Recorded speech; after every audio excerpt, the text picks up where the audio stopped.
una sa lahat, kalalaki mong tao para magpuputak ka ng ganyan. Isa lang yung pinost ko pero ang dami mo nang sinabi. Para naman hindi tayo naging magkarelasyon yan. Totoo yon na naging magkarelasyon tayo. Yung relasyon natin noon, hindi man perpekto, pero alam mong naging masaya ka at naging masaya rin ako. Ngayon, sa nakikita ko, pinoprovoke mo ko.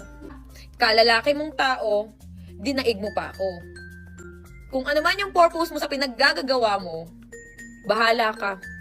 Buhay mo yan. Huwag mong iisipin na duwag ako, natakot ako. Alam mo yan kung gaano ko katapang. Ginagamit ko lang to. Ngayon, kung gusto mong magdadakdak dyan, magkukuda ka, kung anong paninirang sasabihin mo, well, bahala ka. Buhay mo yan. Kung dyan ka masaya sa nakakasira ka ng tao, go. Buhay mo yan. At ngayon, kung gusto mo akong sirain, sirain mo ng sirain hanggat gusto mo. Bahala ka sa buhay mo.